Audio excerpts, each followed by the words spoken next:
Jacinta, Yeah. ingane uphakela. Yeah. I'm just an ordinary member of the society. As As an ordinary member of the society, how do you fire an ordinary member of the society? What are you fearing? Hey, Prophet, hey. That's the way to. It's a creed. Umsomlo. Siphuma lapha eRichards Bay. Ukuthi ke lapha siyolwa nesimo sabasebenzi ngokuhlukumezeka kwabo enkampanini abayisebenzelayo engaphansi kwa Transnet. And I want to appeal to whoever believe to the nonsense ukuthi mina I'm involved in the corruption, I'm a sellout. Ngicela khomba intaba ingakhonjwa yimina. Sinyukela kuyona intaba bese sibona ukuthi uneqiniso phakathi kwami naye. Ubani yokwehla entabeni ongenalo iqiniso osala khona. Usala khona. Nginamanga ngithi mina we can march forever. Ngale uxoshiwe kahle kahle. Nganqoshwa phi? Wahla qala ukhozini. Daki yona Kumanje lo baba akayigibeli ngisho ibhano iFly SA, iFly Safari akayigibeli waxoshwa nakhona. Hayi lo muntu kade isexoxa afethu. Yo. Hayi uxoshiwe khona. Njengoba ixoshwe kwiMartian manje kamanje. Ayabani hayi uxomfowethu, hayi uxomfowethu. ngeke uvumele ungaqedile inkulumo okade Nini kaloko abaveli bathi phezu kwami. ke if you're smart enough you should continue. Into edibene nento zezipaza shop. Abantu abaninzi bayibona into pha ekude, but it's not. It has to deal with the logistics, it has to deal with the produce. It has to deal with abantu abafamayo. So when you have the means to sell izinto to abantu through izipaza shops, you get to create a supply chain ne-economy. I think eSouth Africa sinengxaki, and ingxaki yethu is that singabantu sahlukene apha kuthi. Hayi ngenhlanga kodwa ngokufumana imali. Je suis de l'Afrique du Sud. Oh, Afrique du Sud. L'Afrique du Sud. Ayiphethe dictionary kumanje amagogo. Comment ça va Pétomé? Comment ça va Pétomé? Comment ça va? Comment ça va Pétomé? Ça va bien. Yeah.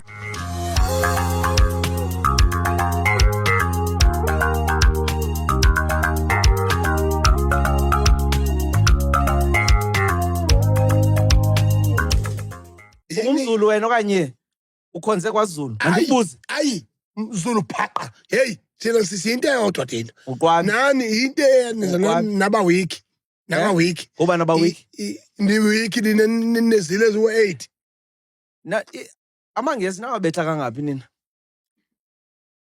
Ngathi nime ngemfazo oyi1 nina. Edibene nesandlwane. Ngathi i1. Nina khona nanga naye. Uyazazi Frontier Wars? Ngiyakutshela mina ukuthi mina Frontier Wars wanqoba amangisi isandlwane waphinde futhi phike ngokuphi recognize umhlaba wonke. Nini nodwa banxibe ijasi ezibomvu. Utheni nini nodwa? Nini ngamaswati nabasuthu. Mana yabo njengamanje kuvuleka topic serious ne. Indaba yini eyenziwa uZulu emlandweni. So nawe qhawuleke mhlawumbe uzosisiza na ukucatholisa fethu ngumlando nje. Umlando fethu wakwaXhosa. Uthe yini waXhosa Eastern Cape ne? Uyini mana akayihlukanisa lento abayiyo. Yini? Uyini baba? Uspondomse. Yini leyo nto leyo? Ngiqala ngisho ukuzwa mina lophahla Pondomsele. Hayi. Oh uyimpondo ne? Pondomse. Oh khona impondo nepondomse. Ewe. Yini le abanesibongo ke manje leli lipondo Hayi sosibongo. Zinhlanga nenhlanga. Oh yeah. Zizizwe nezizwe. Niseka kangaka yini lento leni singayazi? Ngani nisile nje na? Utheni awusazi mani impondomse. Kaloku nina nijonge nina nodwa. Eastern Cape kunamaXhosa nje. Yeah, kunamaXhosa. Uthethwa isiXhosa. Yeah, oh. Uthethwa isiXhosa. Oh yeah. Abathembu. Hayi, niyalo, niyathetha. Thena silwaga Pondomse.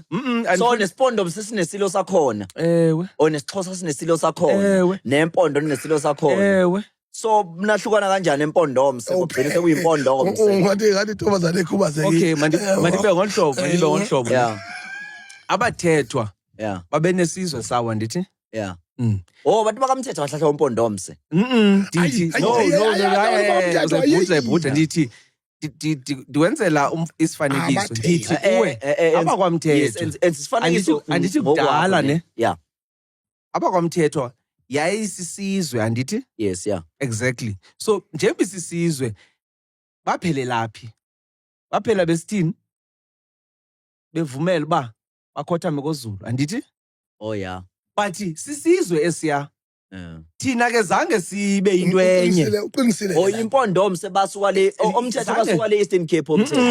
Iyayivuda Usibona uqinisile lapho. yeah Qinisile lapho ngoba ukube abathethwa bayaqhwaga ngishilembe angithi la khuliswa komthetho. Yeah. Abazange beqhwage. Bayela nje the nation to take it course. Qinisile ke lapho. so kwaXhosa or mandithi izizwe ezithetha isiXhosa ne zange zibe nobukhosi obuyi-1 Qhubeka phela manje ngizofuna kaloku ndibuza wena ndikubuza into eyi-1 ndiyakubuza uba kutheni nina sona sinikeze kutheni ulwazi. isilo senu sizawunxiba Oh yeah. idyasi ebomvu utheni unxiba ngathi uyasidelela isilo manje yazi. Yeah, shona nje kahle bethi ugqoka mhlawumbe sifake isidanga kaloku ndithela ngesiXhosa hayi lutho sitshele nje bese ugqoka mfethu uma ugqoka. ugqoke Yes, idyasi yes. ebomvu. Naku nje sikhuluma izulu. Ngiyabuza. Khuluma izulu baba. No. hayi awuzundifosa No, khuluma baba izulu. hayi zosa awuzundifosa Khuluma izulu baba. uyandiva nje na Khalazi Hayi, nami ngiyakuva. Asikuva kalokhu jonga ngapha Utheni uzawucula nje? Asuka. no Awucacise, so Yeah. angifuni siqine kakhulu kulento ngoba Yeah. ubudlelwane bethu nabantu base Eastern Cape irregardless of their different tribes. Yeah. We have developed a very positive relations. Yeah. And ubudlelwane bukhandwa abantu abasuke bephila ngaleso sikhathi. Yeah. And we are a alive nation. Yeah. Different tribes and different kingdoms. Yeah. And now we want to rebuild the trust against each other and also to manage ukuthi siyazwana. And I cannot sit here and allow ukuthi as much as we may have see different eyes Yeah. in any situations and sit here and completely differentiate ourselves regardless about our kingdomships and our tribes. Ngiyafisa mina ukuthi kube khona ubudlelwane bukhona, even if it can take 10 years or 20 years or 100 years, but at least we may begin to relate to each other, because there's no need for even Eastern Cape people to have many kings. Yeah. Because they are divided amongst themselves. Even they can face other tribes. So now that's why izinto zakhona ziqoza kanje. Kungenayo intuthuko eyanele Eastern Cape. Kwathi ithi kwaZulu uma ngabe silo sinenkinga. Yeah. Sinenkinga eyodwa. We only have one problem. Yeah. And that problem asikwazi ukuyiresolve ngayo yonke indlela, kodwa we can see ukuthi ikhona. If we have a blessings during that kingdom, that king sizokwazi ukumukela ukuthi sine sibusiso esangaleso sikhathi from the dawn of King Shaka. ndifuna ungenela ndingakubethanga emlonyeni. Eyokuqala into obuyithetha Hayi ungishaye bani? hayibo Ushaye bani? ndiyakuhlonipha ngenxa uba uthethe into evakalayo. Ima kaloku ndithethe. Okay. Ndiyayivuma eyokuqala into oyithethayo. Eyesibini ingathi ndibuyela umva, kodwa mandikubekele ngolhlobo. Into yokuba masithi ngalendlela uyibeka ngayo intuthuko nokuphuhliseka kwephondo i-Eastern Cape. Uhliseka yini le? Cha khulume Niyayale impahla le. Ya-translator ngena kuya isiXhosa to kulula. Liphondo.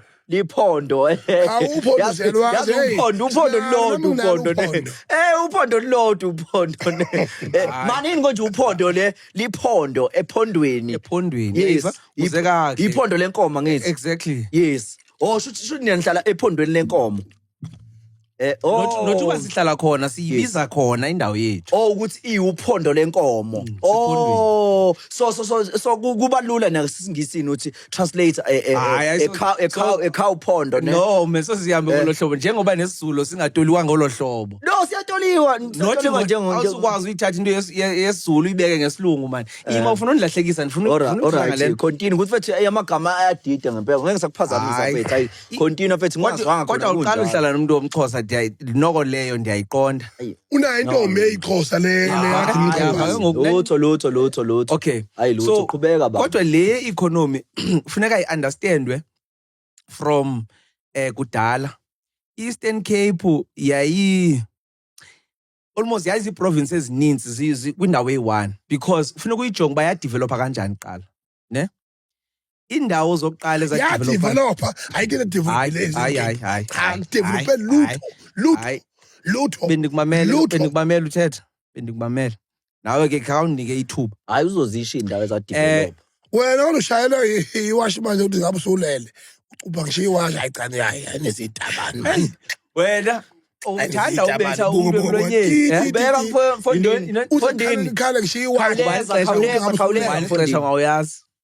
khawuleza mfondini khawuleza idibene nophuhliso yinto ethi i-Eastern Cape indlela eyavuka ngayo ayina vile ikaka siyafa ikaka sijongene nekaka kuleliphondo uyamosha zonke uyamosha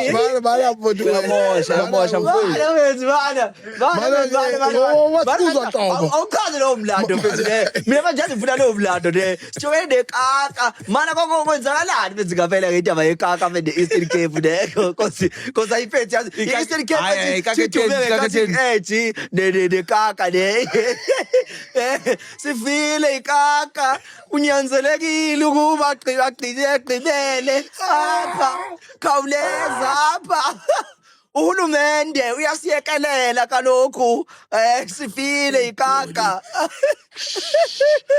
simasha labo uzobe uphazamisa simasha labo simasha kodwa mfethu no yize mfethu vele mhlawumbe kukhona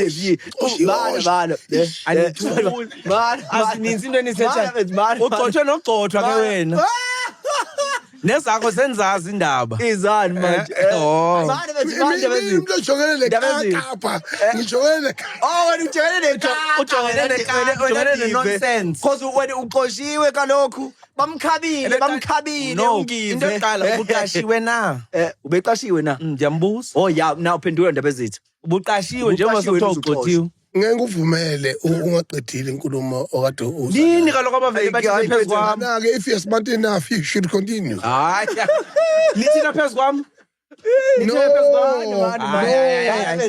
you should call us in order you must call us in order ndinika ithuba uba niyeke nento niyenzayo ndika ithuba siyakunikeza kalokhu okay funa ukuyeka wena uthetho ya funa ukumamela niyamamela ukuthi mina ngikhumbulele into yekaka kalokhu ndiyayazi into efuneka niyi-understande nge-Eastern Cape i-Eastern Cape izindawo eziyi-3 ekuqaleni kwakukho indawo ethi ngaseGqeberha eBhayi ne ine-economy yayo. In fact, I would say that Eastern Cape, the key and core areas, yiGqeberha, Nelson Mandela, then ube neBuffalo City apha esiphakathini, kuse East London, kuse Monti, kuGompo. Yes. Then ube neMthatha. Those are the main areas, the Eastern Cape, in terms of East centers of power.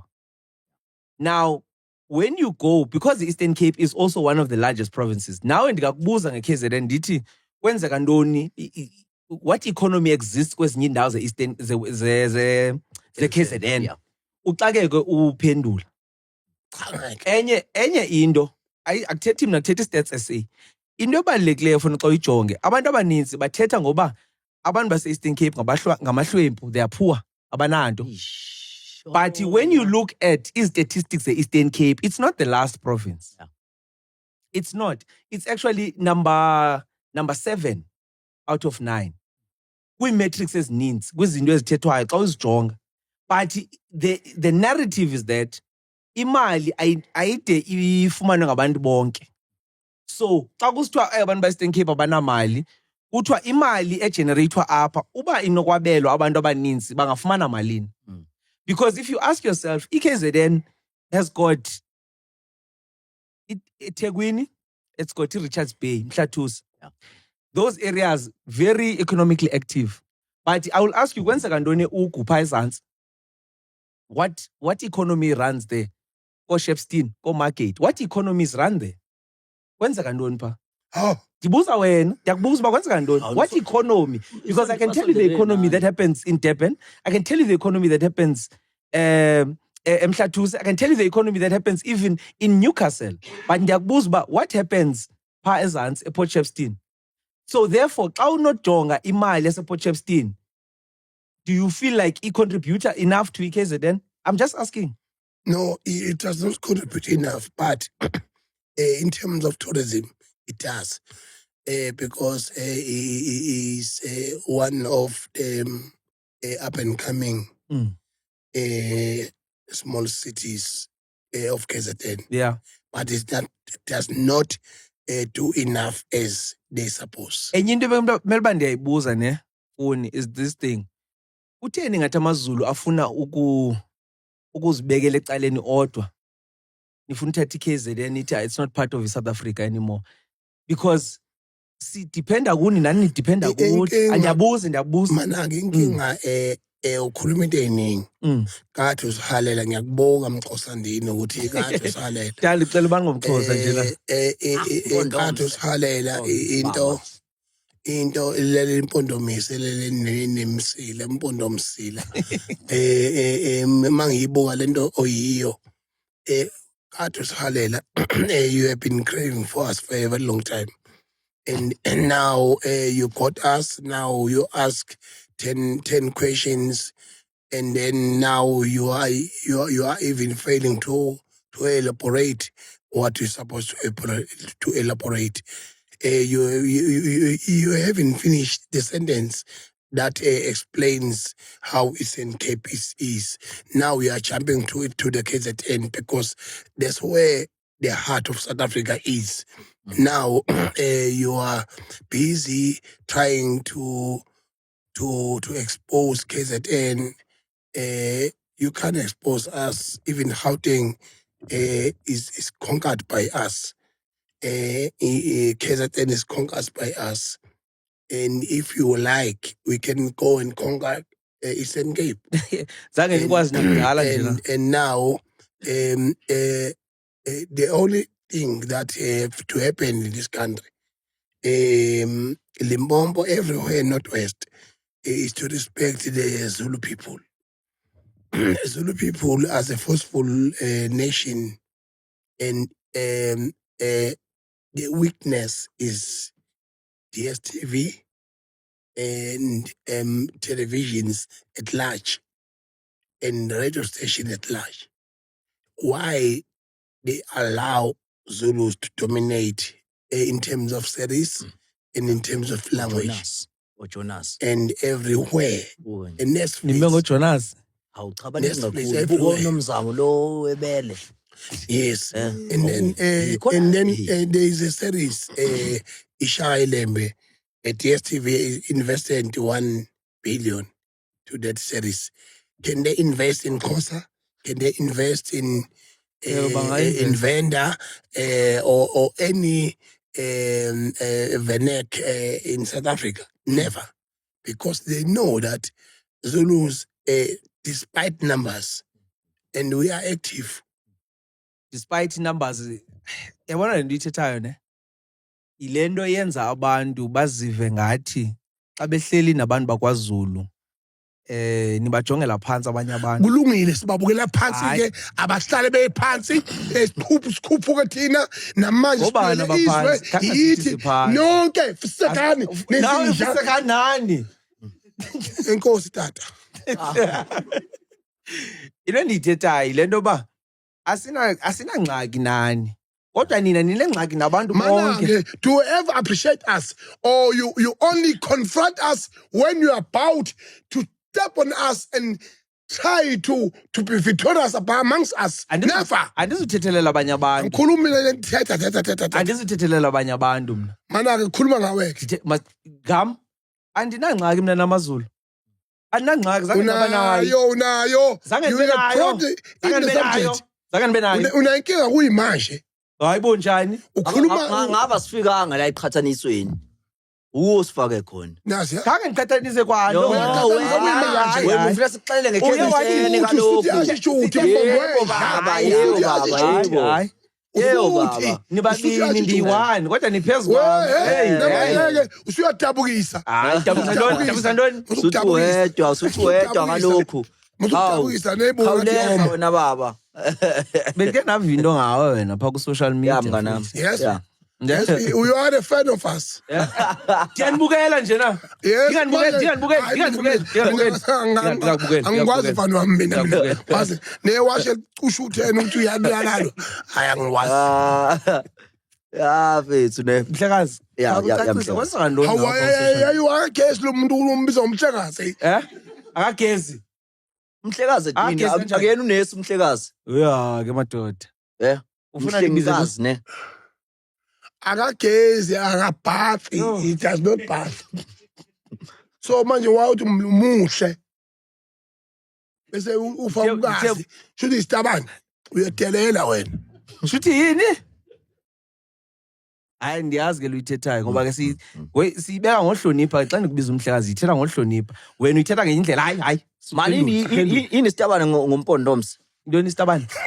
Umuntu ojike impilo yakhe ne njengomthuni mhlawumbe nomuntu osilisa washintshwa umuntu esifazane bizwa ngani isitabane sasitabane cha ngokwempondomse noma ngokwexhosa ne I think into yobusitabane ibizwa isitabane colloquial wonke umuntu ibiza lonto hayi yene nani ngaleni sibiza kanjani emadoda yazi ba ulwimi enilithethayo aluhlukanga kakhulu kwelethu hayi kodwa hayi awulungile mfethu uhlukile mfethu kangakanani mfethu man bala ukuthi umhlekazi yini leyo ne indlela esithetha ngayo xa sihlonipha yes kusho ukuthini ukuthi xa nisithi mhlekazi yes mhlekazi siyahlenga abantu udelela umuntu lo mbiza ngesitabane hayi yeah ke ukazi kwazi kithi umuntu osifazana unika lokhu mhlekazi akuhlukanga yabo unqwelekazi ngqwelekazi mhlekazi yabo okazi kuthina abantu besimame ne kuni yes kuthi lisaphi lento lena tuthu hayi wena wahamba ojola wena kuthi kuthepeni lokujala le yawe handicap kuno kuthepeni July handicap and I'm very happy about ukuthi ubaba umkhwanazi umfowethu not ubaba ngoba ngiyangizali umfowethu ubaba umkhwanazi umnewethu ngifuna lento leyo hawu lesingane lesithi ubhuti umafaba besho ngisho bebathala kunaye hayi umkhwanazi mina kube nomnewethu umnewethu kusho ukuthi ubhuti wami omdala umkhwanazi ngiyayibonga into ayenzile uGeneral Mkhwanazi ubulala iTurban July kuyacaca ukuthi bekuvele kuumhlangano wamasela awu yini ukuthi after iMadlanga Commission ne-announcement kaMkhwanazi last year July and then the Durban July get completed. No one is willing to spend, no one is willing to do anything. And then ithande July unala waba uhulumeni ngaphezulu kwabantu abawu-government. Bengagcwelanga? Abegcwele lapha kuthani begcwele ukudlula iDurban July. Mina ngiyaqala ukubona mina uNkulunkulu into eyisho kudala eBhayibhelini okuthiwa udeka itafula phambi kwesithazana indebe yami yaqicima. Ethi ngachitha icebo labacebalo. And leyo nto leyo ngijabulelile mina ukuthi kuphakame into yabantu ababebukela ngaphansi eWithande July because it's genuine. And iDurban July is proven beyond the doubt that it's never been genuine. It was just a stage to overspend what you don't have in a result in an expense of the civilians. Ngiyacabanga ukuthi kodwa nezinye izinto mhlawumbe eba interesting lapha kwi-Dande July kuyeke nje mhlawumbe ukuthi vele ihlela ibe sezingeni nelento ya-introduce uyena Mthandeni yama-instrument yabo yokufika nama-sound. Ngicabanga ukuthi naye ezinye izinto abantu abasuke beyilangazelele kakhulu lezo ukuthi bezizwe. Yabo ngithi yabo nje manje ubona noma afika izolo baqhamuke nawo futhi manje ama-instrument baveze babhotshoza ingoma nonto encane, so into enkulu kakhulu leya yabo bayenze nje iDande July kahle kahle ibe into enkulu inyuka yes thula wena but thula ulalela ngoba anina into nina July i-10 July khona ayikho impondo July lapha ayibizwa izulu July yona iDurban July hayi man into endifuna uyibuza phofu mandi understand bengekho mina uyazi lento esho njalo ezithutheni sesingayishintsha thina into siyibiza izulu July hayi izulu July enye into efuna ngitsho khona mfana awuyithuli ngithilo nje abantu uyipondomse nguzimasa vabaza into lena amagama asangene kanjena uzimase vambambanza vabaza ukuchaza ukuthini ukuthi zimase?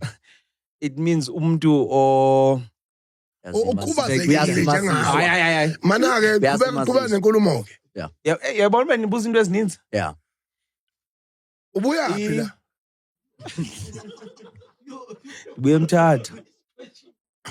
ndibuye Mthatha manje ngicabanga kuyadlala la kuyona ishow yokudlala le Binca Nation podcast akudlalwa la kubani nje nizodlala Binca Nation podcast into eningayiqondi la ungasangani la kulona ibhola leli lapho fana bahlulwa ibhola babahlulwa ukulikhahlela sebezolichaza la kubani benza lona elezinjalo ezidlala ngomlomo ibhola pe oSteve Lokelana lo mfana lo into efuneka niyiqaphele eDurban iDurban July akufuneki abantu banciphe because if i-tourism ibalekile especially so kufuneka ningayivuyeli kakhulu into abantu bebengekho ndiyatsho nje ndiyayiva le amasela nami ndiyavuma amasela out but abantu funeka babe nechance yokuza because abazi nje baza nemali eDurban so yeyona into efuneka niyijonge leyo so as much as iDande July ivuka which is good because nayo iDande iyadeserve i-economy iyayideserve imali but at the same time umfana lo Vitash nala mshale Dlombe shaya Dlombe mfana wami hayi ushaya ijuice man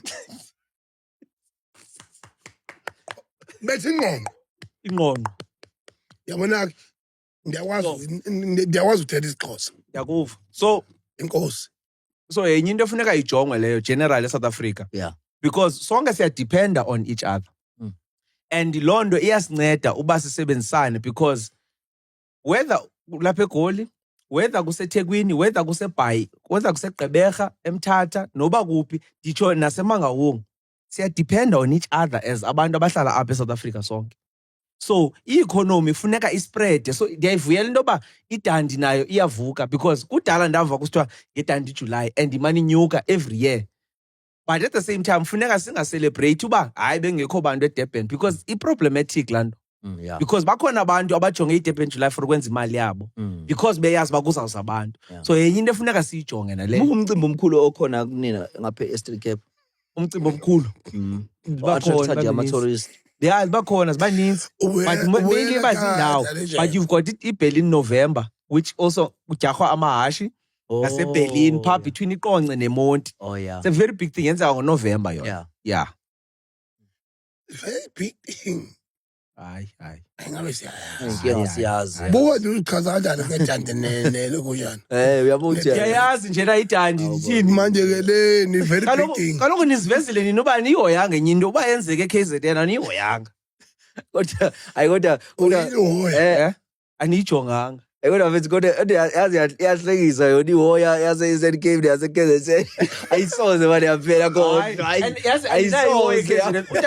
utatam wayehlala eDurban. Andinawo mna neDurban. So I don't have any issue. Yeah. It's more like Mana ke mfowethu ke ngoba siyancokola uncokola kodwa and then do you know that is one of the very prominent figure in Eastern Cape.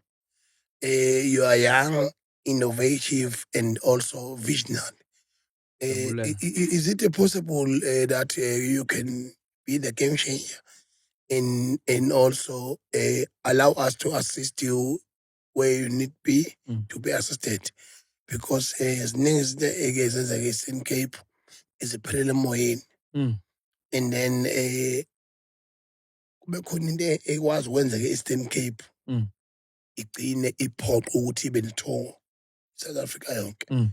Here in KZN kwaba nama-establishments ama-SATMA award, and then akwazi ukuyohlala e-Eastern Cape 3 years aye Northwest aya somewhere kodwa sinayo into yasuke e-Eastern Cape yathola i-South Africa yonke or into eyenzeka e-Eastern Cape bese iheha umhlaba wase-South Africa yonke.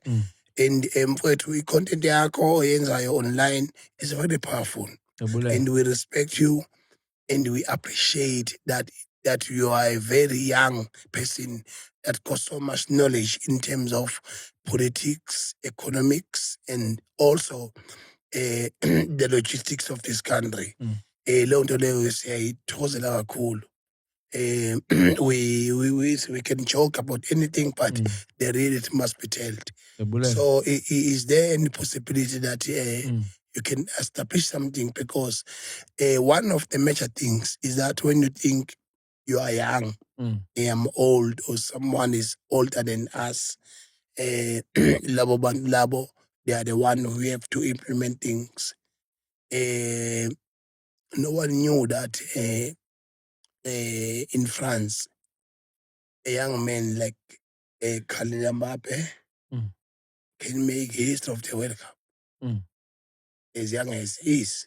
But the legendary people that have been there, even in 1998, when they won the World Cup, they are still there. Never make any change in the world. But now we are here. Any change that can happen, it must make by you in Eastern Cape. Uyavakala mfowethu. Into yase-Eastern Cape ifuna abantu base-Eastern Cape bagoduke. Babuyele ekhaya. And loo nto Eastern Cape. kaloku abantu abaninzi bathi xa begqibe umatric bahambe. Abanye baye eKapa, abanye baza apha eRhawutini, abanye baya kwi-Free State. Lento esilulayo amagwelekwele ba amagwelekwele kwamanye ama-province abantu baseCape bayifuni i-Eastern Cape. Oh yeah. Amathuba awekho e-Eastern Cape ingxaki. For abantu abathile. Amathuba. Akhona kwezinye indawo amathuba. Kuziphi indawo? Khona apha eGoli amathuba. Khona eFree State, khona KZN, khona Western Cape. Yini esingabe khona amathuba e-Eastern Cape ninolwandle. You have pointed iDurban kanye neRichards Bay is one of the economic hub. I-Eastern Cape province rural kakhulu, ne? Inamakhaya amaninzi. So if njengomuntu oyahamba eSouth Africa, wakho aqhuba ndithe Eastern Cape. Xa ujonga i-Eastern Cape ineelali ezininzi. And uphuhliso lwe-Eastern Cape is mainly along the coast. That's why, for instance, kudityaniswa indlela esuka ngase-Ugwe Port Edward. Ubuyabona xa ufika ePort Edward, uyanyuka xa usiya ngaseMthatha, uye ngaseBizana, ngaseFlagstaff. Kukho le ndlela ke ngoku izawubetha ezabhorho ziyi-2 iMsikaba neMtentu. Zizawudibanisa i-Wild Coast, zivule iindlela for abantu abahlala ngaselwandle kwiilali. Kuzawubakho ngoku ezinye iitawuni ezintsha pha. So lolu phuhliso silufunayo because ingaba sithi singahlala sithi sifuna kwenzeka izinto but ubakho ndlela. Atsho ama-China athi in order for uba kubekho uphuhliso funeka uqale ngendlela. because yonke into ekufuneka ihambile izawuhamba ngendlela. And into esizivuyelayo thina sizivuyela nje uba kuqala kudityaniswe iprovince yonke ngendlela kuqala.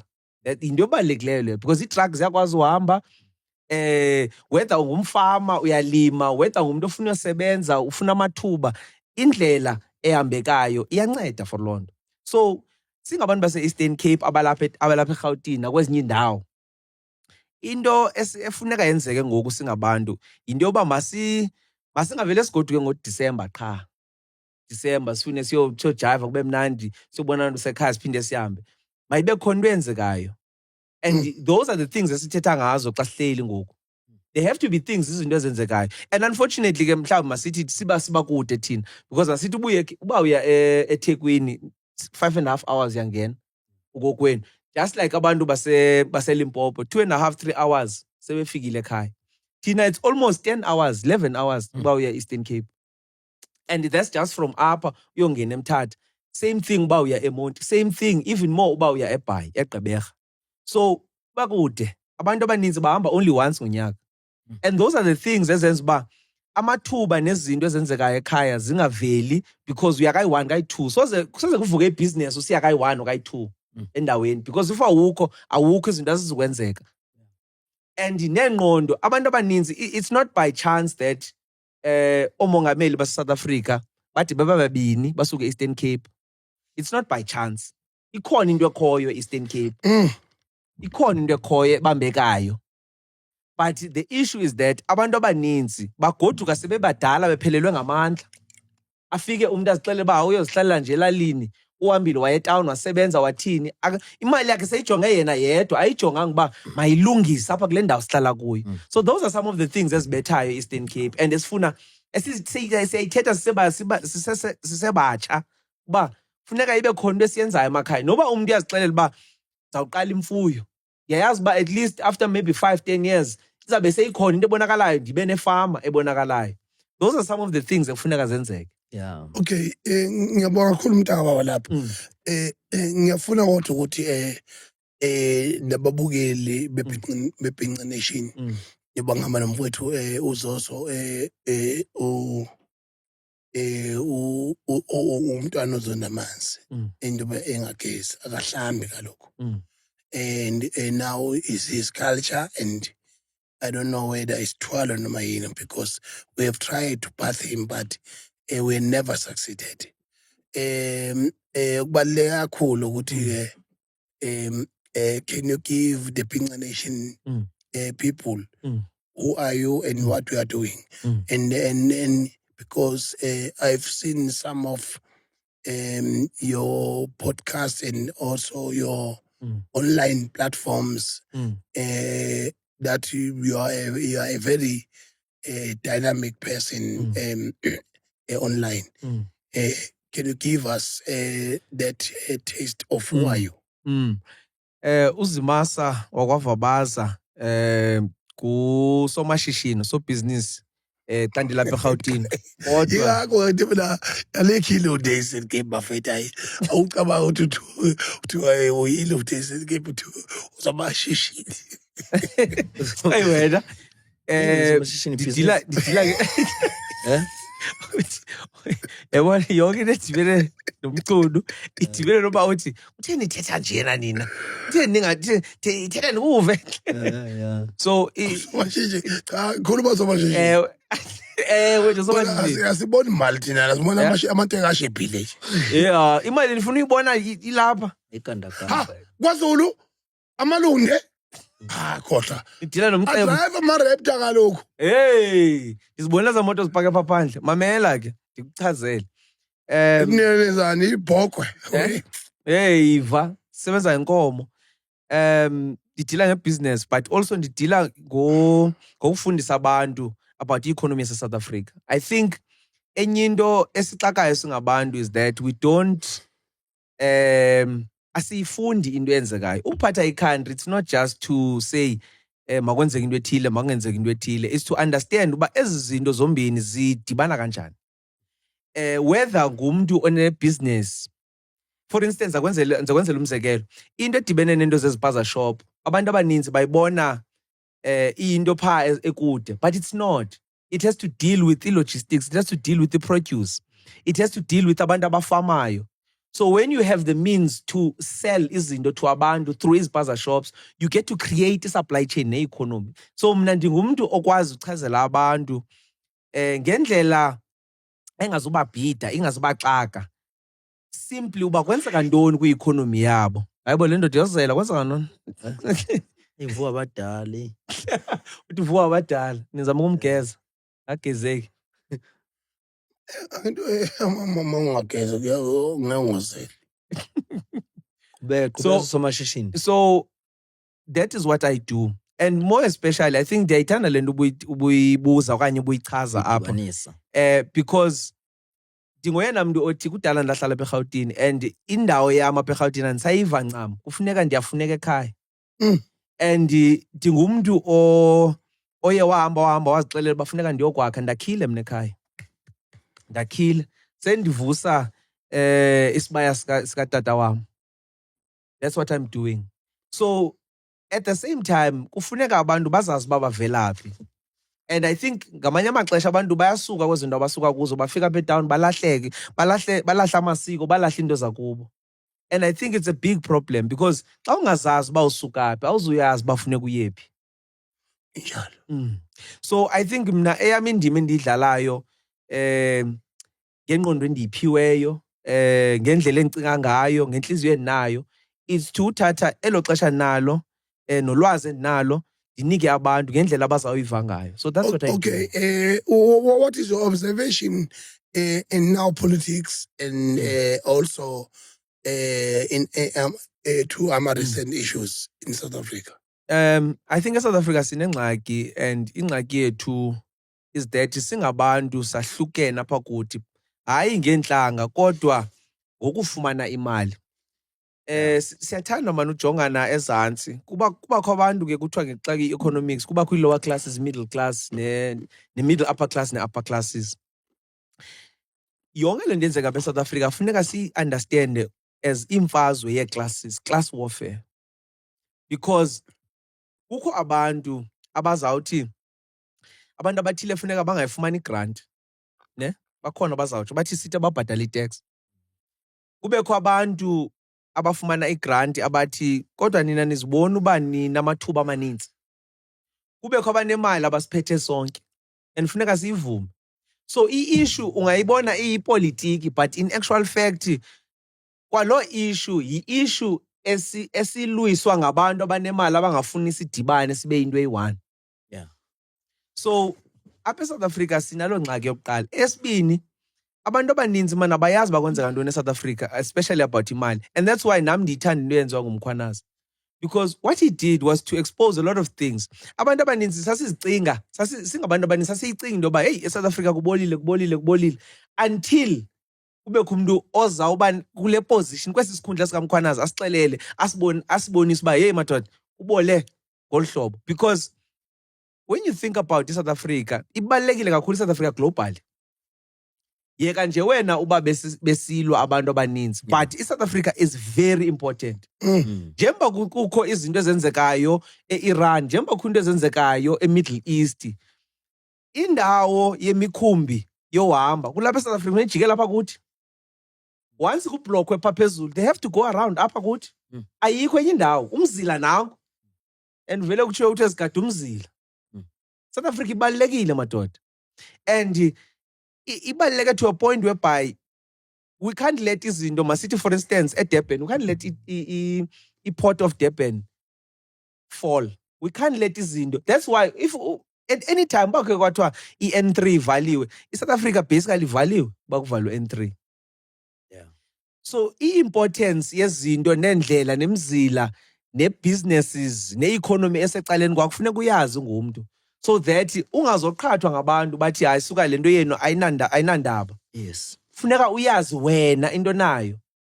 So these are the things ekufuneka thina singabantu base-South Africa sizi-understand, so that we can understand uba xa kusithiwa umuntu uyi-president ithetha ntoni, uyi-president yantoni, ephethe ntoni, engakanani. So those are the things, man. No, ibaluleke kakhulu umntaka baba lapho. Zizonke ngicabanga ukuthi we are on sympathy. Mm.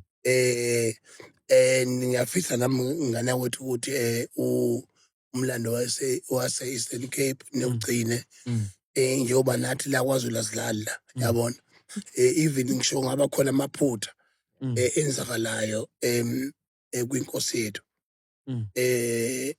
yoba lana eSeven Cape nenkinga zenu namakhosini thina siyakwazi ukumelana nawo recently also kube nesimo la inkosi yethu itholakala isisimeni sokuthi kuputshuka ivideo endala futhi nakhona la umama uNdlunkulu wenkosi umdolomba eyithatha eyitshala ezweni and I've said this thing ukuthi it's very important ukuthi in any relationship there are problems and problems should be kept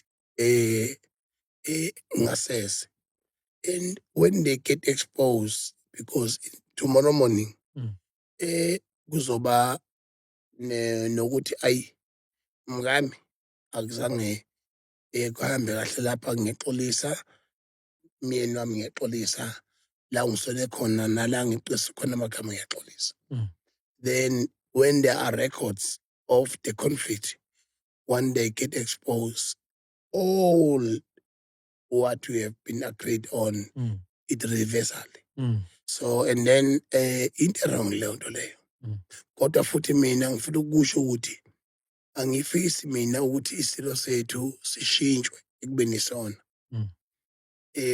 ne-character yaso ne-attitude yaso because ubukhosi kanti buyini ukuphatha kanti kuyini ngoba isilo lesi siphethe as-enjoye ukuba yisona ngoba sazi isikhathi esasiphatha nokuthi singakanani futhi noma singenza amaphutha angakanani as much as singawuphambisa umkhonto against us and against any woman singekho violent we will continue to submit esilweni sethu namanje ke ngiyasho ukuthi as much as kwaku-wrong lapho sibonile namaciko kaMaskandi ama-Josminoff erekhoda ingoma ethi emachobeni yabona and ngiyathola ngabantu bethi akayoxolisa esilweni whatsoever ngiyaphikisana naloo nto zozo ngiyaphikisana naloo nto mfethu ukuthi and we should allow artists for their creativity express and for their expression ngoba ibonga ishintshwa I got a history mina noTshatha sisebenza ukhosini sise enyokeni konongoma and then masingena emsakazweni iphekha zazingaphandle evele sasakazela kuyona sabonga umbombosho omnyama washezela shimpi yakhe uveze unyonyanda kuyo uveze kuyofaba nkosale bongo ibongo zosala zibathalela bazadabula emanxiweni isilo udingani kwaqhamuka omunye umntwana wathi lento eniyenzayo nizobonga umuntu owabulala ilembe lo muntu ngambonga la eNdlunkulu wabulala isilo lo muntu mbuka lo mntwana lona ngathi mina how can you change history yenzekile the history you can't change it and above that ibongo zaso isilo udingani kwakufanele bengambeke besilo after uShaka uma bengeke bevuma ukuthi izibongo zakhe kube yezakhe futhi izibongo zakhe zikuthinte nokubulawa kukaShaka uqobo okuyena wayifounder yani na yokubumba isizwe samaZulu so izinto enjengalezo izinto kufanele sikhulume namanje ke is the same thing applies uSminoff akekho wrong and akadinge kuhambisa kwaMdlunkulu uSminoff akadinge kubhekana namacala asedlonkulu. Mina njengomuntu ophethe amabhinca nomaskandi nomuntu ophethe laba bantu abayisimanje manje, I don't see any reason for Smirnoff to apologize, because we can't ncinda creativity to the young people for the future. Never. I can never allow that. Mm. So manje, there's no need for Smirnoff to go and submit himself. I can say that. Same thing applies to your kingdomship and also to the entire nation, that umlando can never be changed. And now for you can create your own history now by going back to Eastern Cape, but it will also link and be related to whatever you can do in Eastern Cape. And bad or good, it will also link to now time. Njengoba ke namanje nje ngihambe ngayobhekana nesimo sokuxoshwa kwamakhalekwehle.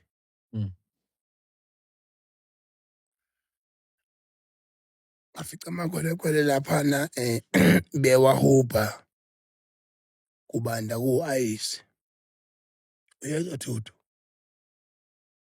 Kubanda ku-ayisi, wafika uphakela kugijinywa laphana kuthiwa ingane ayirejiste ezamakhwelekhwele seziningi. Kwaqhubeka. Ngabe isimo siqhubeka siya phambili, kusethiwa imlando sondela. Ngasondela. And I've done the justice. We mash and mash. Ujacinta has been pursuing me for a very long time. Yeah. And I've seen it happening. Enye into efuna siyicacise ukuthi akubalekile ukuthi sikusho lokuthi umuntu wesifazane umuntu ohloniphekile kakhulu. Yeah. Ujacinta into ayenzile is historical to the entire country and to the entire continent and to the entire world. Kodwa futhi ungathi umuntu wesifazane uhlula indoda yakhe ekameleni, uhlula indoda yakhe egcekeni, bese uyitshela uzwami uhlula wonke umuntu namadoda abanye abantu. That will never happen. And you don't think that wisdom can be acquired overnight. Experience is more than anything.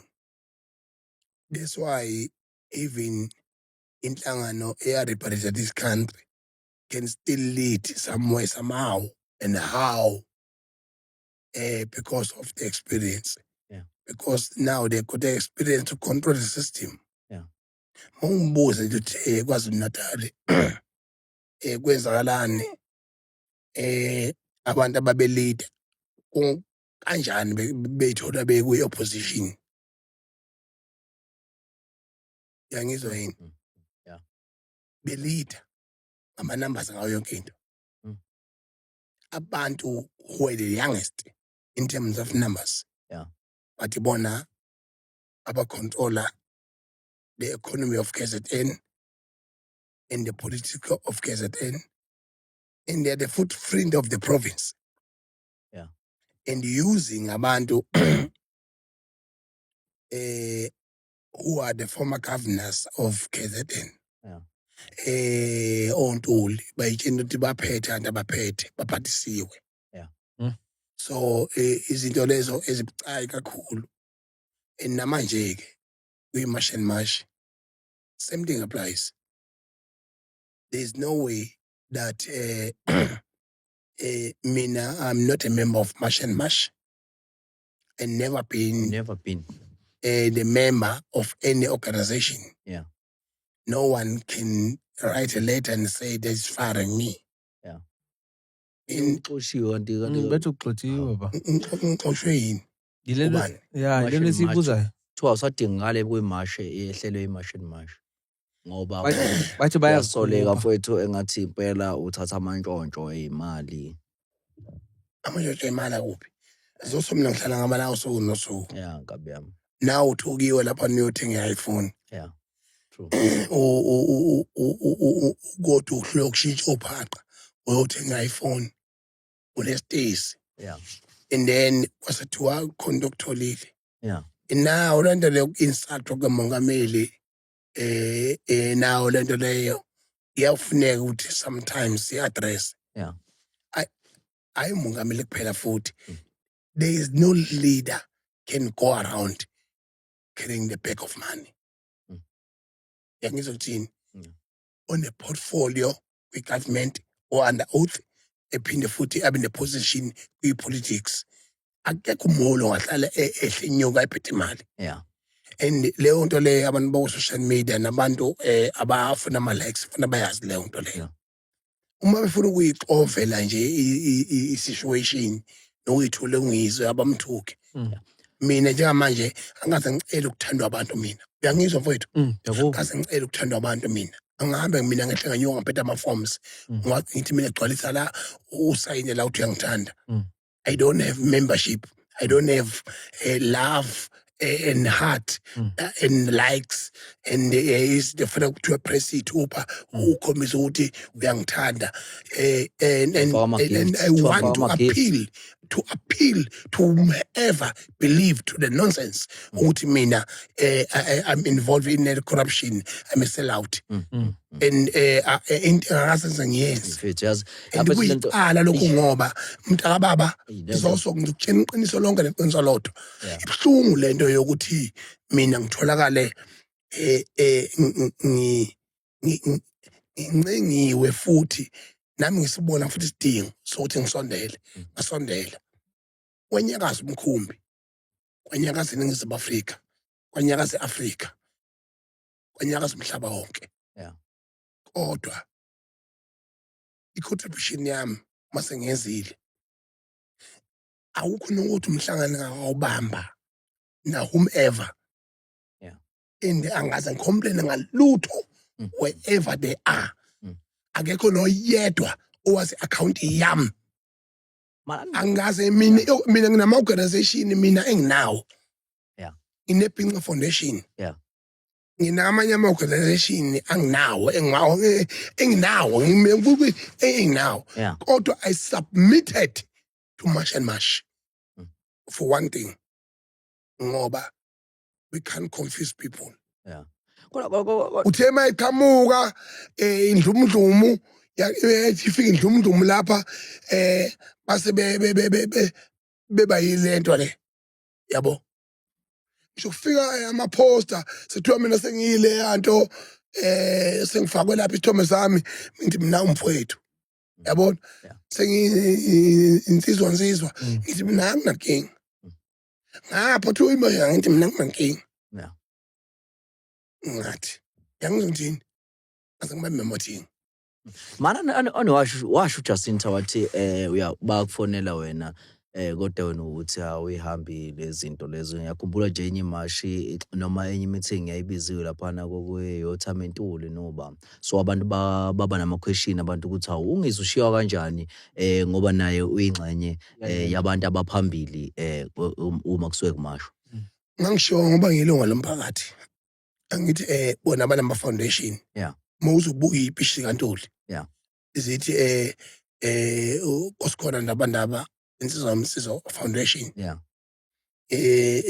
Jacinta March and March mina ke iphi organization engirepresentayo manje ke usho ukuthi makubizwa mina kufanele kubizwe wonke amalungu omphakathi I'm just an ordinary member of the society as an ordinary member of the society. How do you fire an ordinary member of the society? What are you fearing? Usabani?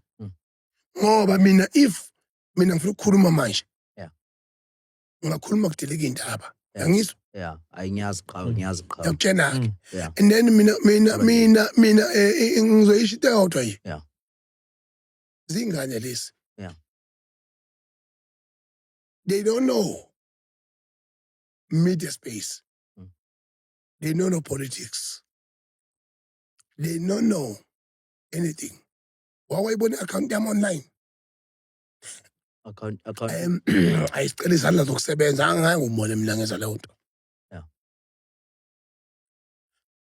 Wawayibona i-account ye-Mash and Mash online. Wawayibona i-account ye-Msiza online. Yeah. Wawayibona i-account okangizwa online. Zero. No. Kuza namhlanje. Thiwa kufanele kuphenywe ilunga lomphakathi. Kulungile. Akulungile bafana bakithi ngiyakutshela mina. Ngiyakutshela mina. Kodwa mina ukube kwaZulu. Yeah. Kunesibaya. Yeah. Isibaya lesi esasikhona kwa-Israel. Yeah. Nalapho okwazalwa khona uJesu Kristu. Yeah. La ukuthi umuntu onamanga noqinisileyo angene esibayeni. Kodwa ngiyathemba mina ukuthi uDadewethu uyathandaza. Futhi ngimbone enkonzweni. Yeah.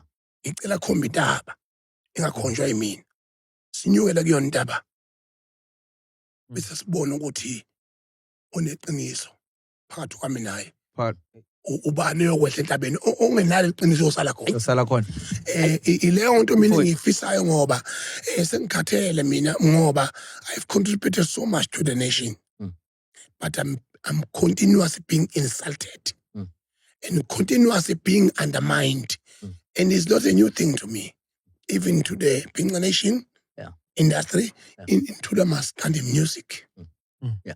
Hey, but mina khona so manje and then kuyo yonke le nto leyo kumina isingenze ngavela ngabanami yangizongitshini. Yeah. And I'm allowing to the whole society to think ngayo yonke indlela abacabanga ngayo, to criticize me and to scrap me to their core. And whomever want to delete me and to love me, I don't care. Yeah. Yabona? Yeah. Ngoba angazi mina ngigcwalisa amaforms okuthandwa. Yeah. Umuntu ongangifuna kangiyeke manje. Ungaphinde ungithande futhi. Yeah. I came on earth alone. Angazi ngibe ngishona yiwele. Ningizimu Afrika. Ngafika ngedwa la phezu komhlaba. And manje and I will die alone. And I will be buried alone in my grave. And I'm telling you right now, ukuthi uma ngabe ucabanga wena ukuthi mina I'm a sellout, it's on your own. It's on your own. Mfethu yazi bafethu kubhlungu ngendlela kubhlungu ngakhona mhlawumbe abantu abazi indaba ezithane ukuthi even ikhali lasha namanje alikakalungu ne. So lezo imali bafethu ziqhamuka ipheli kuphi. Khuluma abantu abahamba ngemoto ezisabekayo. Bafethu lawo mamiliyoni bafethu afike eshoniphi. Khuluma abantu abahamba ngama-mansion. Ukhuluma abantu engathi mangikhuluma ngama-international investment akubona manje kodwa kulungile. Hayi bafethu. Ngibonga into eyodwa mina. Ngibonga uNcamalala. Ngeke bafethu. Ngiyakubonga baba Mongameli Jacob Zuma. Kuhlakale bakho. Ngizogcina lapha ngoba indoda eganiwe njengami eyazi umuzi hayi ethi safisa ukuganwa ethi ngiyonibiza mhla ngiganwa ikhuluma ize yomamathe. Yeah. Mina ngiganiwe. Ncamalala Zuma kunze yakithi enkandla Mongameli wezona seNingizimu Afrika. Ngiyakubonga ubuhlakali bakho nokujula kwakho. Uthi ukhuluze le yankunzi ebisondele ebhodweni le-MK Ayivale qhawe. Wayinzi. Vala qhawe vala. ngoba bese kuvele sokunakela Vala qhawe. mina ngiyazi Hey bafethu. nabo labo bangihlaselayo vala qhawe, mina ngiyazi vala qhawe, vala Amalala umdala qhawe, vala qhawe, futhi umdala ngamanga vala qhawe, ngelinye ilanga uyokhuluma vala qhawe, angifundisa baba wami ukuthi kuyamenyezwa kodwa agcine engenzekanga vala qhawe, mhlambe ke mina ngigcina ngenzile ngelinye ilanga uyokhuluma vala Amalala. qhawe. Sholosi bese ngithi egcineni dadewethu Tuthuzile I love you. Can you give the kiss? Tuthuzile Zuma, I love you. So niyathetha nabantu bakwaMatshomashini. So bafethu kubuhlungu kanjalo Kubuhlungu. ne. Yeah bafethu. So ukuthi abantu bafethu kunzima. Yabo kunzima bafethu ukubuka umuntu ekude ne. Then ubuka umuntu umazi ne seduze ne. Bafethu. So nabantu bajwayele ungibuza ke bafethu ukuthi ngempela ne. Shuthi imali ngempela nidlile niyayidla imali, niyadla imali kabani, nadla imali kababa bafethu. Abafuna univa. Guys hey bafethu. Ukuthi animazi dombhemu lona yabo njengoba nginibekele isibonelo esisodwa nje sokuthi umuzi lo washaya kumanje awukazulunga ne kodwa amamiliyoni maphi lawa ahlele ekhonjwa kuyena Kuthiwa khona. maphi lawo mamiliyoni awasebenzisi ngani mangaba khona ne so bafethu yabo ibhlungu kakhulu ibhlungu bafethu ibhlungu lento eniyenzayo but ke ngelinye ilanga ne ngelinye ilanga bafethu mhlambe kuyoba right ne Right. yeah Ngobani abenza lento? no everyone Now uyayenza nje. no Bathule ijekile. ayilava na uphaya lo Into endibuzayo mina i-association kanye ngabantu. Because is it unalo imagine ulwazi. okanye ngabantu? awunalo ulwazi ne Yazibuzela nyani ke umuntu ongayaziyo. Yazibuzela uba i-association okanye ngabantu abakwa-association andiyazi. Yabuza. eyasazi vena sizwe yena No.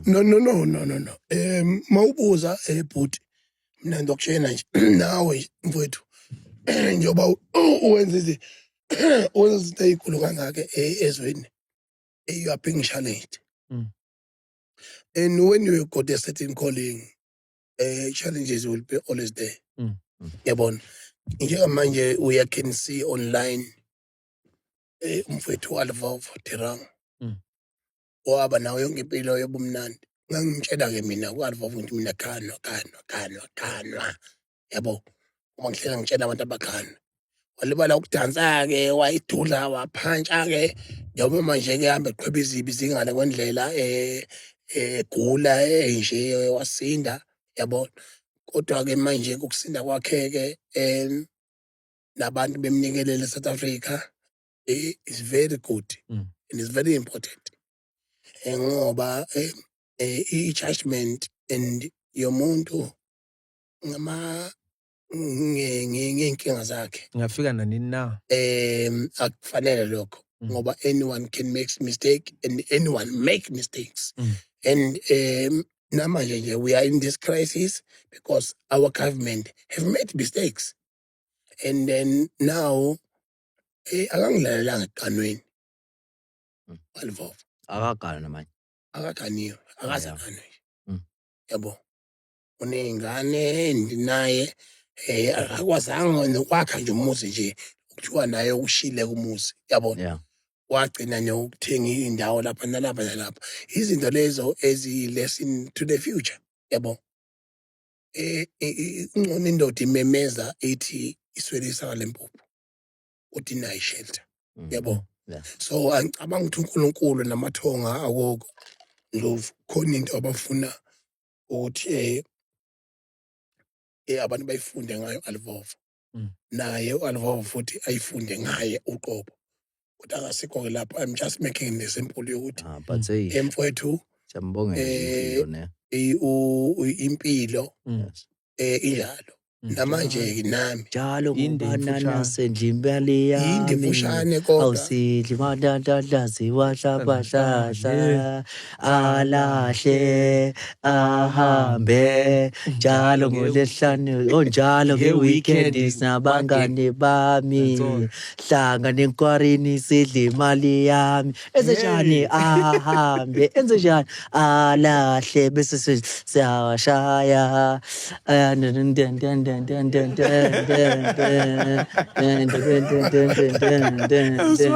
enzenjani alahle bese siyawashaya ngizele imatch. Yeah.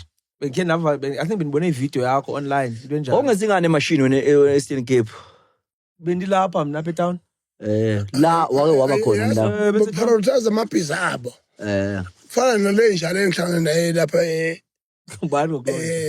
legojana eBay ithi hawu siyabonga nizenifika lana wena kithi nizosisiza siyabonga mkhulu ithi mina wena uze ngani hayi ngibhizi ngingane izikole ziyavula ngibhizi nento zami mina lenja ithi business zami mina nginampilo mina then you go out there and insult us yeah yangenza ngithini ayihoda nawe and wada leyo nto leyo usuxoshwa ingozi ngoba namanje ayiwada usuxoshwa mfethu yo in conclusion kuyeke lokho xoshwa yeah in conclusion asale uxoshiwe kahle kahle nganqoshwa phi wahla qala ukhozini dakiwe nakuphi kumanje noma bakayigibeli ngisho ibhano ifly SA ifly safari akayigibeli waxoshwa nakhona hayi lo muntu kade ayisexoxa mfethu yo hayi uxoshiwe khona njengamanje ixoshwe kwi-martian manje manje ayabani hayi uxomfowethu hayi uxomfowethu hayi ayisiyahleka vele ngoba sekudlulile mfethu he's a king of xoshiwe this one apho siyaxolisa mfethu axolisa cha wena no into engayisho kunyodwa hey yavana ngeke kuthiwa sekushoda ixoshwe mina ne kuthiwa sekushoda ixoshwe kuthiwa nawe Methi ngicamxoshe uzavinde ixoshwe la hey lo muntu akaxoshwa ngisho ey'motweni ekabi yaxoshwa ngisho ey'motweni kajesi wathi hey go mfethu hayi yaphinde yaxoshwa hayi kulo muntu kade ayisexoshwa mfana ngizwe hayi ngiyiqhawe hayi mfethu kade usuxoshwa cha ayingeka mfana the king of xoshing ayingeka mfana yasengikhumbula manje no I'm realizing now no joke that you are a firing man you are a fire ayona ngeke bana ayibe soja yapha cha into ebalekile yeah uyabona abantu mabengazi bezana yeah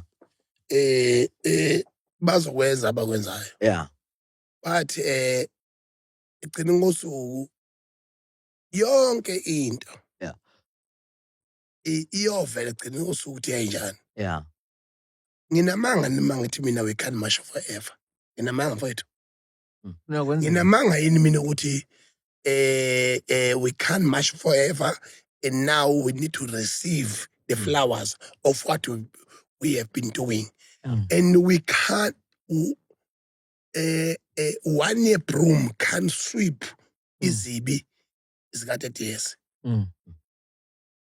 yeah ngeke izenzeke leyo nto leyo so whatever we have achieved and then asibhekela ama result yeah silungise lo monakalo yes and then we re-establish Indlela yohambo yeah bese mhlawumbe kulungiswa nokunye ne okudinga lo njengoba nje unakhulya naye mfowethu abandaba focus endabeni zokuvalisa abantu izitolo ne yabo nawe futhi nawe usemafemini nawe yabo so yeah mfethu wenze okunye iyona nto le ifunakalayo and then makubonakala ukuthi ekhaleni zethu yeah ngoba into ebalekile la yeah uhulumeni useshila ukuthi uyasizwa yeah and ukusizwa kwethu and sahlangana futhi naye saphela sahlangana nanomongameli yeah and then yonke le nto leyo ikhombisa ukuthi there is a progress kumanje laba bantu enginabo kwi leadership kune international case evulwe iGhana Yeah, I saw it. kwi Yasekelwa international eNigeria. court. Yeah, yasekelwa eNigeria. Yes, on Nigeria. Mm. And then do you know ukuthi if more than 5 countries can support that in international court, they will put pressure on South Africa. Mm. And then when they put pressure on South Africa will start analyzing ukuthi lento isuke phi yapi. Mina ke I'm not lying when I'm saying I'm a senior to this. Abantu bonke laba abadakwe abadake uJacinta badaka uPhakela angizwa. Yeah. Is the same people abakwazi ukushiya endleleni. Inkinga sezila phambi kwakho. Yazimela wedwa. Uzobusukwedwa. And mina ngine experience ka 3 years. Yeah. Ngihamba ngabagcina mhla ngiphuma ngebail enkantolo. And I never saw them again. Bakushiya pha wedwa. Ngasala ngedwa. Nezikwele zamameli ngasala ngedwa. Can you imagine uma ngabe thiwa siyoboshwa IEC yabona. Yeah. iSouth Africa ke manje bese nayo ke iya support. Bazobe bekubonke labo bantu. Awushaya uvume izami ngoma ngiyavuma. Awushaya uvume izami ngoma ngiyavuma. So I'm telling you. Abantu bamaxungu ngempela ne. Hawu bayisonto lilodwa enkantolo. Then eqhubeka kwethuka abasuke sebekhathele. So namanje Icala lakho. Ya usuyihambela. ingane uJacinta, Yeah. ingane uPhakela. Yeah. And ngiyabathanda Yeah. Nisazwana. kakhulu. Niyafonelana niyakhuluma. Ngiyabathanda. Yabona phela manje asiqabulani phela. Ngiyabathanda and njengobhuti wabo Yabakhumbula. ngiyobahlonipha ngize ngife. Yeah. And we will meet again in the promised land. Uma sicubungule amacala akho. And ibalekile leyo ukuthi ubungane Yeah. bomuntu sometimes akufuneki ulwe nabo. Ufuna uyiyeke ingane ibe ingane nje until izishe ziko. Yeah. Yangizwa? Yeah. Uyiyeke ingane izishe ziko. Mayisishile ziko isibuya nesibazi. Isizowazi umlilo yini. Yeah. Namanje I'm saying that again. Soon and very soon. Ichunu. Soon and very soon. Umdayisi ichunu. We will reach to Hey, the promised mfowethu. land. Soon and very soon. No bikhona into ezayo. Ikhona into ezayo. Yo. Kodwa ke into ebalekile reality. Angithi laba bantu mina I've traveled more than 68 countries worldwide. Yeah. Mangabuza wakwayapha uPhakela akazi ngisho eMozambique. Yeah. Imbongolo nje. Imbongolo futhi amakhala nje. Hayibo. Mangabuza ukuthi uJacinta ukhishwa nje uyakhishwa. Umuntu okhishwa ukuthi I'm taking you out to Dubai. Yeah. Yabona manje mangikhathaza lawo bantu labo. I mean, I've stayed more than 68 countries worldwide. I know international relations. Afethu awushayi phela yini konje lezilimi lezi. Kuzona ilimi. Ayi, No, Bajande ndondo. yabona nje ukube ngayimisela nje umbabe ngabe uzalwa yimina. France. 2001 in France. Okhona. Ngahlala in 9 provinces in eLekhojaneni. France. France, yes. Uhana lapha na yabona. Hey. Ngikhamwa lapha la ke ngisho ukuthi mina ke Emchunu. Manje Ukhuluma kanjani lapha? Ukhuluma kanjani lapha? lezilimi Awushayi French phela. No nje yes yeah. Yeah. Je ne sais quoi. Je m'appelle Ngizwe. Jamapele ngizwe mchunu. Aïe. Comment t'appelles-tu? Uteya kata. Ça va bien? Et toi? Je suis de l'Afrique du Sud. Oh, Afrique du Sud. L'Afrique du Sud. Ay, petit dictionary kumanje noma Comment ça va, Pétomé? Aïe. Comment ça va, Pétomé? Ay, Comment ça va? Comment ça va, Pétomé? Ça va bien. Je m'appelle Ngizwe Mchunu. Je suis de l'Afrique du Sud. ay bafana. Qu'est-ce que tu fais? Hey, ufuna ukugibela ibhanoyi uhambe nawe. Hey. Manje tela uyiteka yo tato. Hayi yini manje. Hayi manje. Kumejera photo. Hayi, kumashela photo? Je t'aime. Uthanda bani manje? Manu uyathanda? Yeah. Oh yeah. Hey, Uthi I wena love. ulight nawe. Hayibo. Nami ngiyahamba phela angihlelanga just eMzansi. Oh yeah. Yeah. Manje nikhulumeke nje nibingelelane. Hi, utete. Yiyo lento esikuyenza manje. Khulumani ke phela umkhulume yabo. La vista. Yes. Uyabona ke iSpain Espanyol. neSpanyol angisithandi ncam. iSpain iSportuguese sasifunda but anisibambi kahle. Yeah. Ay bafana ngeke bafana. Ay. Punyoto. Fanele sihambe nawe Miss. Punyoto va. Punyoto va.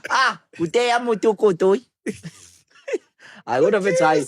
We learned a lot, Brian. Yeah. Yeah. No, it was Enye into ilento yokuthi uyicabula uhlaniphile ngokwempilo. Yeah. Bese undermine umuntu ngophaqa ngathi unespace. Ish. Bese undermine umuntu ngogezi kanti unemoto cash. Yeah. Wena uyageza kodwa uhamba ngetekisi. Into iyona impilo esifesene nawo le. And ibalekile leyo ukuthi njengoba ngizwe emlando wamculo. Yeah. Ibrand yami yokuthi ngiyahlanya. How can you pursue someone to be involved in a movement Yeah. and with no result and no anything, and then emveni kwalokho bese ucabanga ukuthi wena usile because of the international and the national response. Just wait and see. ikhona lento izayo. Hlala ubuke ukuthi uzoba njani, because uNkulunkulu uma ephendula uphendula kabuhlungu. Yeah. That's why mina isandla sami sihleli kanje. Yeah. Ngoba sengiyisabe imbibizane. Ngoba imbibizane siyangehlula senginenhlanekela. Yeah. That's why I don't respond in some cases. Yeah. Mina manje nginenhlanekela manje. Ishaya umuntu adabuka umlomo mina agwinye izinyo lakhe. Yeah. Yabona? Yeah. So ke ibalekile leyo nto leyo ukuthi ngiyabahlonipha nje abakhulu abafowethu, otatuthi ngiyamhlonipha, abaqhubeke bebezingane bube anebazi sebeshisa umlilo. Yeah. Bethi hayi Thiwe iqhawe kumele lilale ngisho hotela njengoba lila nje egoli bafethu lilele hotela. So sekuzothiwani. Ey bafethu ayi umuntu nebhadi. mawubuza nje ukuthi ngangathini online. Ayi umuntu nebhadi. Anginawo ngisho page. Hambe ukipilitwana ukuthi ngilele kulipho Ayi, hotela bafethu, nga ayi. njoba ngila egoli nje kusho manje mafika hotela mina Futhi kumele uyehostela, management. kumele uyehostela Yini uyokhuluma leyo? ngakhunjani bafethu ukuze shuthi kalale khona ukuze kubonakale lapha Babe- ukuthi uyahlupheka. Uyahlupheka bafuna uhlupheke. Abafethu I use your Ngifuna ubona ubuthutha. Use And then mina manganyakaza yeah. kuyodwa miyosha. Akuchitheka ishewe bafana bakithi. Eh, Ngoba ngishiwe ngiyakutshela. wathi mayisukeli bafana Ngcono ngoba ngikutshengisile zoso. Ngikutshengisele me evidence. ama screen protector. Eh, Ama izinto. screen Protector. ama screens madoda And lapho. umkhonazo wakhuluma into emnandi. Namanje you send, you delete, Sizoyilanda. we retrieve. Sizoyilanda. Ne-viewers bayayilanda. Bafana You wona. search me. Yena umadlanga uyadinga ukuthi wathatha I'll amafoni. prove you wrong. Hayi bafana. Eka. You search me. Ayabona I'll prove you wrong. Eka. Motherfuckers. Fuck you. Cha ayikhuluma dla kuyadika ukuthi wathatha abafoni. Ayofana. Hayi. Hey bathot.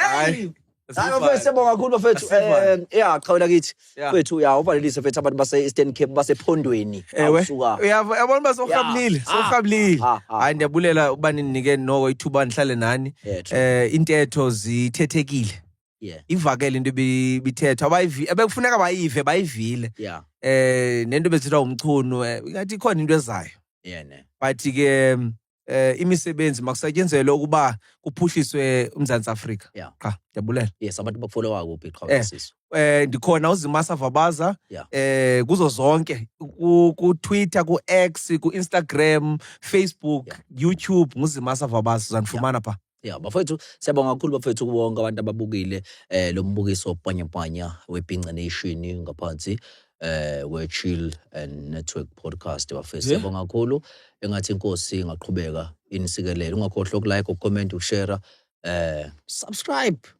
yonke land Chill and podcast uzosolona lokezayo uzosokezayo